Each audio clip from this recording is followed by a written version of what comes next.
Hello दोस्तों, स्वागत है आपका अपने YouTube channel Rohit Goswami law classes में। और आज मैं आपको कराने वाला हूं एलएलबी थर्ड ईयर, सेम आपका 6, कोड है 6006 या 606, एक्ट है वुमेन एंड चाइल्ड, महिला एवं बाल कानून। क्वेश्चन नंबर आपका 4 है, दहेज क्या है। अब से पहले मैं काफ़ी क्वेश्चन आपके करा चुका हूं, आप प्ले लिस्ट पे जाके उन्हें देख लीजिएगा। वहां पर आपको विभिन्न विभिन्न एक्ट देखने को मिलेंगे, लेकिन वो आपका ही सिलेबस है। अगर किसी स्टूडेंट को हमारे पीडीएफ नोट्स चाहिए तो दिए व्हाट्सएप नंबर पे एसएमएस करके हमसे प्राप्त कर सकता है। उसके लिए आपको पेमेंट करना होगा, और आपको लॉ से रिलेटेड अगर कोई जानकारी चाहिए तो भी आप हमसे एसएमएस करके बात कर सकते हो। प्लीज कॉल ना कीजिएगा। और एक हमारा रोहित गोस्वामी लॉ क्लासेस नाम का व्हाट्सएप चैनल है, जहां पर आपको लॉ से related update, news and notification provide कराए जाएंगे। लिंक डिस्क्रिप्शन में है, आप उसे फॉलो कीजिएगा। आप एलएलबी पास भी कर लोगे या आप कहीं और चले जाओगे किसी और फील्ड में जो लॉ से ही रिलेटेड है, तो आपको वहां पर लॉ से संबंधित चीजें जानकारी प्रोवाइड कराई जाएंगी। तो इसलिए आप उस चैनल को फॉलो कीजिएगा। आज का जो क्वेश्चन है, दहेज क्या है, वेरी वेरी इंपॉर्टेंट है। अक्सर यह क्वेश्चन 20 नंबर में और 10 नंबर में आता है, तो आज इस क्वेश्चन को हम आपको कराते हैं। दहेज क्या है, आप सभी जानते होंगे, लेकिन आपको बताते हैं दहेज क्या है। क्या दहेज का लेन देन दहेज प्रतिषेध अधिनियम 1961 के अंतर्गत दंडनीय अपराध है? क्या दहेज मांगना भी दंडनीय अपराध है? क्या दहेज लेने और देने के करार व्यर्थ हैं? क्या जो व्यक्ति दहेज लेता है वह उसे दुल्हन के लिए न्यासी के रूप में धारण करने के दायित्वाधीन है? क्या केंद्र सरकार वर वधू को दिए जाने वाले उपहारों की सूची रखना आवश्यक कर सकती है? इस प्रकार के इसमें काफी क्वेश्चंस बनते हैं, या एग्जामिनर अपनी तरफ से भी कोई नया क्वेश्चन आपको बनाकर यहाँ पर दे देगा। ठीक है, तो इसके अंदर काफी क्वेश्चन है, ध्यान रखिएगा। अब देखते हैं, ये इंग्लिश में लिखा हुआ है, आप अपनी सुविधा अनुसार इसे देख सकते हो। दहेज क्या है? दहेज प्रतिषेध अधिनियम 1961 की धारा 2 के अनुसार दहेज ऐसी संपत्ति या मूल्यवान प्रतिभूति है जो विवाह के एक पक्षकार द्वारा दूसरे पक्षकार के लिए, या विवाह के किसी पक्ष के माता पिता या अन्य व्यक्ति द्वारा विवाह के दूसरे पक्ष या किसी अन्य व्यक्ति के द्वारा विवाह करने के संबंध में विवाह के समय या उसके पूर्व या पश्चात किसी समय प्रत्यक्ष या परोक्ष रूप में दी जाने वाली या दी जाने के लिए प्रतिज्ञा की गई है।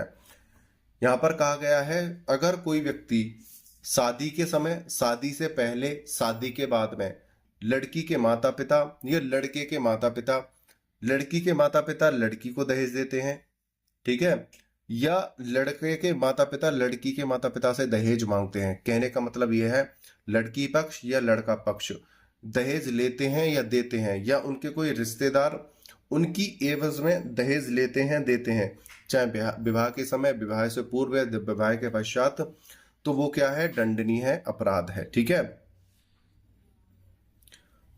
Example number, case number 1, Prem Singh बनाम स्टेट ऑफ पंजाब।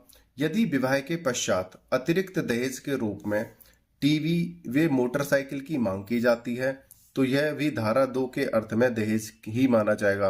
अब यहाँ पर बोला है, जैसे आप शादी हो गई लड़का लड़की की, तो यहाँ पर लड़का पक्ष के द्वारा टीवी या मोटरसाइकिल या अन्य किसी प्रोडक्ट की मांग करना, ये दहेज की श्रेणी में ही आता है। ठीक है, यहाँ पर सामान, पैसा, कुछ भी हो सकता है। ठीक है, आगे चलते हैं। दहेज की मांग, दहेज निषेध अधिनियम 1961 के अंतर्गत अपराध के गठन के लिए केवल दहेज की मांग करना ही पर्याप्त नहीं है। दहेज या तो वास्तविक तौर पर दिया जाना चाहिए या दिए जाने का करार किया जाना चाहिए। यहां पर बोला है, देखो, शादी के समय दहेज लेना और देना ही अपराध नहीं है, शादी के बाद या शादी से पहले दहेज लेने और देने के लिए करार यानी कॉन्ट्रैक्ट करना भी अपराध है, कि भाई मैं आपको ये वस्तु दूंगा, ये सामान दूंगा, ठीक है, या कि मैं आपसे डिमांड करता हूं कि मुझे कार चाहिए, मोटरसाइकिल चाहिए, या मुझे 5 तोला सोना चाहिए। इस प्रकार का कोई भी करार है, वो क्या है? वो भी दंडनीय अपराध है। दहेज की मांग को भारतीय न्याय संहिता की धारा 85 के अंतर्गत निर्दयता माना गया है, और यह एक दंडनीय अपराध है। विवाह के समय ही नहीं, विवाह से पहले या बाद में कोई करार लेने देने का जो होता है, वो भी दंडनीय अपराध ही है। इसमें केस नंबर 2, एग्जाम्पल नंबर 2 है, श्रीमती प्रकाश बनाम हरिंदर, श्रीमती प्रकाश कौर बनाम हरिंदर पाल सिंह 1999। इसमें दहेज की निरंतर मांग को निर्दयता मानते हुए इसे विवाह विच्छेद का एक आधार बताया गया है। यहाँ पर बोला है ये जो दहेज की जो मांग होती है ये विवाह विच्छेद का आधार बन जाती है, और दहेज की मांग के कारण ही अधिकतर क्या है, डाइवोर्स यानी तलाक होते हैं, और ये विवाह विच्छेद का आधार बन जाती है। यहाँ पर केस नंबर 3 एग्जाम्पल नंबर 3 रखा है पवन कुमार बनाम स्टेट ऑफ हरियाणा। इसमें उच्चतम न्यायालय द्वारा यह कहा गया है कि दहेज की मांग के मामले में सदैव करार का होना आवश्यक नहीं है। यहाँ पर बोला है आप यही नहीं कहोगे कि हमने किसी प्रकार का कोई करार नहीं किया है तो हम दोषी नहीं है। सिर्फ बातों में ही कोई किसी चीज की डिमांड कर लेना, उसका कोई करार ना होना, तो वो भी क्या है, एक दंडनीय अपराध है, वो भी दहेज की श्रेणी में ही आता है। ठीक है। अब भाई ये तो है नहीं कि वो कागज पत्र लेके कहीं कोई स्टाम्प लेके उसको एक करार करेंगे, नहीं, वो क्या है, एक मौखिक होता है कि मुझे ये चाहिए, मुझे ये चाहिए, मैं ये दूंगा, ये दूंगा। ठीक है। इस प्रकार से आगे देखते हैं, दहेज देने या लेने के लिए शास्ति। धारा 3(1) के अनुसार जो कोई भी दहेज देता है या लेता है अथवा लेने या देने के लिए दुष्प्रेरित करता है, यानी या तो लेता है या देता है, या लेने या देने के लिए किसी को उकसाता है, ठीक है, या विवश करता है, तो वह ऐसी अवधि के कारावास से जो 5 वर्ष की होगी और 15,000 के मूल्य के जुर्माने से दंडित होगा। कोई व्यक्ति या तो दहेज लेने की डिमांड करता है या वो देता है या उकसाता है, तो वो 5 वर्ष के कारावास से दंडनीय होगा और 15,000 के जुर्माने से, या दोनों ही हो सकते हैं। तो दहेज लेना और देना दोनों क्या है, अपराध है। परंतु न्यायालय निर्णय में लिखित किए गए उचित और विशेष कारणों से 5 वर्ष से कम की अवधि के कारावास या दंड आरोपित कर सकेगा। यहाँ पर बोला है विभिन्न परिस्थितियों में न्यायालय जो है इस दंड को 5 वर्ष से क्या है, कम की अवधि कर सकता है। ठीक है। ऐसी कोई बात निम्न पर या उसके संबंध में लागू नहीं होंगे। नंबर 1, विवाह के समय वधू को दी गई भेंटें। नंबर 6, विवाह के समय वर को दी गई भेंटें। देखो जो भेंट और जो गिफ्ट होते हैं वो दहेज की श्रेणी में नहीं आते हैं। अगर कोई व्यक्ति गिफ्ट या भेंट कहकर अगर लड़की पक्ष को या लड़का पक्ष को देता है तो वो दहेज की श्रेणी में नहीं आते हैं, जो यहाँ पर लिख दिया है। परंतु ऐसी भेंटें इस अधिनियम के अधीन बनाए गए नियमों के अनुसार बनाई गई सूची में प्रविष्ट की जाएंगी। देखो सबसे पहली बात बोली है दहेज लेना और देना ही अपराध है, लेकिन यहाँ पर बोला है अगर कोई व्यक्ति दहेज न देकर भेंट देता है या गिफ्ट देता है तो वो दहेज की सूची में नहीं आते हैं। दूसरा बोला है अगर कोई आपको भेंट दे रहा है या गिफ्ट दे रहा है, लड़का और लड़की दोनों पक्षों को एक सारणी, एक सूची बनानी है कि किसने कितना गिफ्ट दिया है, भेंट दी है। दहेज मांगने के लिए शास्ति। धारा 4 के अनुसार यदि कोई व्यक्ति वर या वधू के माता पिता या अन्य रिश्तेदार या पालक से दहेज मांगता है तो वह कारावास से जिसकी अवधि 6 माह से कम होगी किंतु जो 2 वर्ष तक की होगी और जुर्माने से जो 10,000 रुपये तक का हो सकेगा दंडनीय होगा। अब आपने देखा होगा कभी कभार ऐसा होता है लड़का और लड़की के जो माता पिता होते हैं वो दहेज नहीं मांगते हैं, लेकिन जो बीच में जो पंच होते हैं, जो बिचौलिया बनते हैं, वो अपने आप को वहां पर बहुत ऊंचा साबित करने के लिए, बहुत अच्छा दिखाने के लिए वो लड़के पक्ष से या लड़की पक्ष से क्या है, दहेज की या किसी महंगे आइटम की डिमांड कर बैठते हैं। तो ऐसी परिस्थिति में लड़का पक्ष से या लड़की पक्ष से कोई किसी भी प्रकार की दहेज की डिमांड करता है तो वो क्या है, जिसकी 6 माह से, तो ऐसे व्यक्ति को जो वर या वधू के माता पिता से या किसी अन्य व्यक्ति से डिमांड करता है, ठीक है, तो वो कम से कम 6 माह, जो अधिकतम बढ़कर 2 वर्ष तक की सजा हो जाएगी या 10,000 रुपए के जुर्माने से दंडित किया जाएगा। वो बोलेंगे यहाँ पर ना तो लड़की पक्ष या ना लड़का पक्ष ये कोई दहेज नहीं मांग रहा है, तो आप बीच में बिचौलिया क्यों बन रहे हो, अपने आप को ज्यादा स्मार्ट क्यों, ओवर स्मार्ट क्यों बन के दिखा रहे हो, तो अब आप जेल चलिए। ठीक है। ऐसे आपने काफी लोग देखे होंगे कि भाई फूफा जी नाराज हो रहे हैं, जीजा जी नाराज हो रहे हैं, चाचा ताऊ नाराज हो रहे हैं, भाई हमारी तो समाज में बेइज्जती हो गई, फला आदमी ऐसी डिमांड कर रहा है। तो ऐसे लोगों के लिए क्या है, कम से कम 6 माह की सजा और जो बढ़कर 2 वर्ष तक की हो सकेगी, और 10,000 का जुर्माना भी देना पड़ेगा ऐसे व्यक्तियों को जो बिचौलिया बने डोलते हैं। दहेज लेने और देने के लिए किए गए करारों का व्यर्थ होना।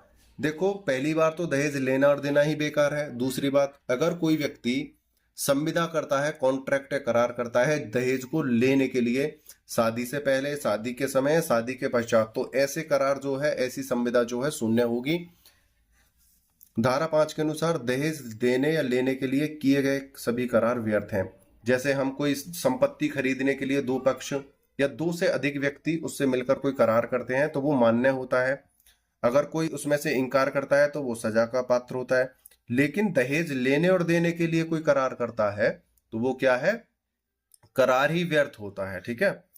दहेज प्रतिषेध, वर और वधू को दिए गए उपहारों की सूचियां रखना, नियम 1985। तो यहां पर बोला है दहेज प्रतिषेध नियम 1985 के अंतर्गत जो वर और वधू को भेंटें दी जाती हैं उनकी सूची तैयार करना। ठीक है। दहेज प्रतिषेध अधिनियम 1961 की धारा 9 के द्वारा प्रदत्त शक्तियों का प्रयोग करते हुए केंद्र सरकार एतद द्वारा नियम बताती है। नंबर 1, संक्षिप्त नाम एवं प्रसार। ये नियम दहेज प्रतिषेध नियम 1985 कहे जाएंगे। यहां पर बोला है कि ये जो एक्ट है इसका जो नाम रहेगा, इसका जो संक्षिप्त प्रसार रहेगा, सबसे पहले तो इसका नाम दहेज प्रतिषेध नियम 1985 रहेगा और इसका जो प्रसार है ये अक्टूबर 1985 से प्रभावशील होंगे। जो तिथि दहेज प्रतिषेध संशोधन अधिनियम 1984 के लिए नियत की गई है। दूसरा, नियम जिसके अनुसार उपहारों की सूची रखी जानी है। नंबर 1, ये संपूर्ण भारत में लागू होगा, ध्यान रखना। ये नहीं है किसी एक राज्य या एक किसी जिले के लिए है, ये संपूर्ण भारत के लिए है।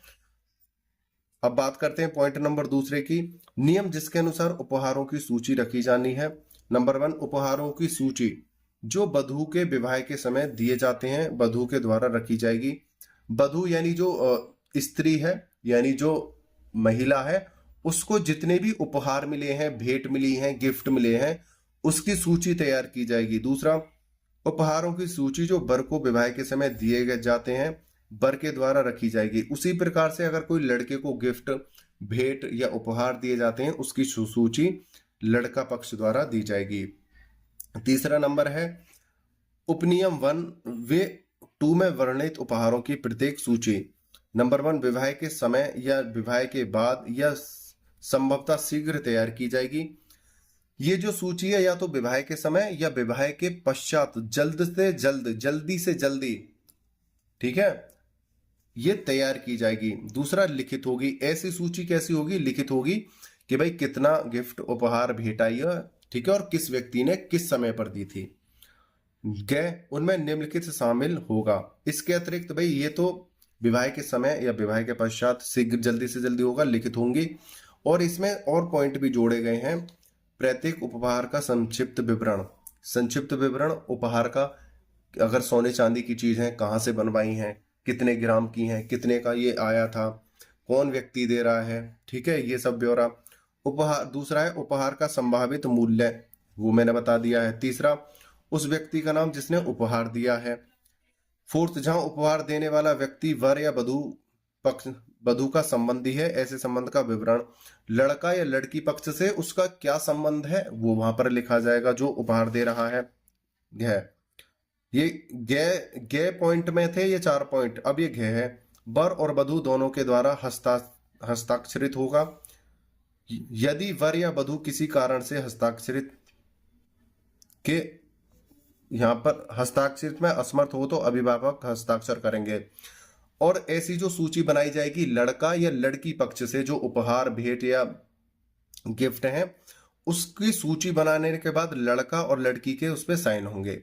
अगर लड़का या लड़की में से, जैसे होता है कोई अनपढ़ होता है या कोई जिसका हाथ नहीं होता है या कोई अंधा है या कोई बोल नहीं सकता है, मतलब कहने का मतलब है वो हस्ताक्षर करने में असमर्थ है, उस सूची को पढ़ने लिखने में असमर्थ है, तो या देखने में, तो उसकी तरफ से उसके जो अभिभावक होते हैं, माता पिता, दादा दादी, चाचा चाची, जो भी उसका पालनहार है, जो उस समय उस शादी के समय पर उनका मुखिया है वो उसके वहां पर हस्ताक्षर होंगे। तो सबसे पहले तो बताया गया था दहेज लेना और देना ही अपराध है। अगर किसी कारण से कोई गिफ्ट, भेंट या उपहार के नाम पर देता है तो उसकी सूची तैयार की जाएगी। तो ये था दहेज क्या है और दहेज में जो उपहार दिए जाते हैं उसके लिए क्या है प्रावधान। तो उम्मीद करता हूँ यह क्वेश्चन आपको अच्छे से समझ में आया होगा, समझाने का प्रयास किया है। फिर भी कहीं कोई त्रुटि रहती है तो उसके लिए क्षमा प्रार्थी हूँ। आपने वीडियो को अंत तक देखा, मुझे अच्छे से सुना, उसके लिए धन्यवाद। टेक केयर, बाय बाय, जय हिंद, जय भारत।